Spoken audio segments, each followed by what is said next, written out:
When you're on a healing journey, I think it can be hard to know when the healing can stop.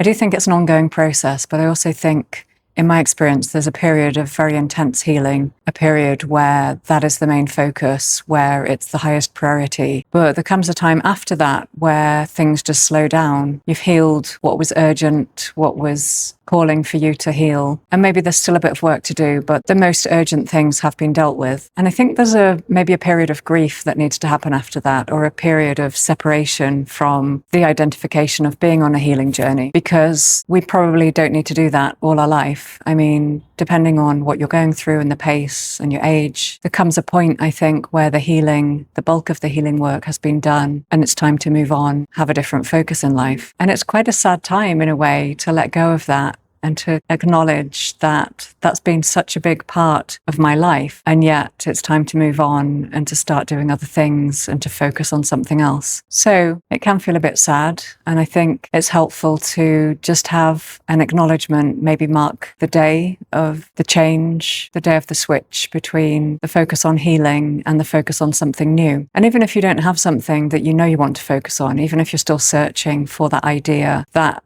new focus, I think it can still be helpful to have just a pause and a reflection, an acknowledgement of how far you've come, and then to set an intention for the future, for something new to come into our lives, something we maybe haven't thought of or imagined, something inspired by the divine. I do think if, like me, you're used to living quite a routine life of working in a corporate environment, of working 9 to 5, Monday to Friday, it can be quite difficult to think outside of that box that's been set there and think, what other possibilities might there be? Particularly if you're used to, getting a monthly pay packet or a weekly pay packet. What's that going to be like if you give that up? I think that can be the main concern. How is that routine, that consistency, that reliability going to be replaced, and what's it going to be replaced with? So maybe there needs to be a time of planning, of thinking ahead, of thinking about finances, thinking about practicalities. But again, that's another trap we can get stuck in. We can get tied up in saving, in planning for the future without actually making it happen, of thinking, oh, if I just save a bit more money, I'll be ready, or waiting to feel ready, thinking if I just give it a month or two, maybe I'll feel ready for this. But I've been in this phase now for probably a couple of years, waiting to feel ready. And I don't think that time is going to come. And maybe it's a bit like getting ready to have a child. I think if you really thought about it logically, there would never be a right time. You would never feel ready. But yet the urge to have a child is there. So you take the risk, you go for it, or maybe it happens by surprise. And as it's happening, you deal with it, you manage it, you work with it, you find a way round, you rely on your skills, your resources, and you make it happen. So that's where I'm at today. That's been on my mind, to just share my thoughts on moving on, of creating some kind of marker, a ritual maybe, or just a pause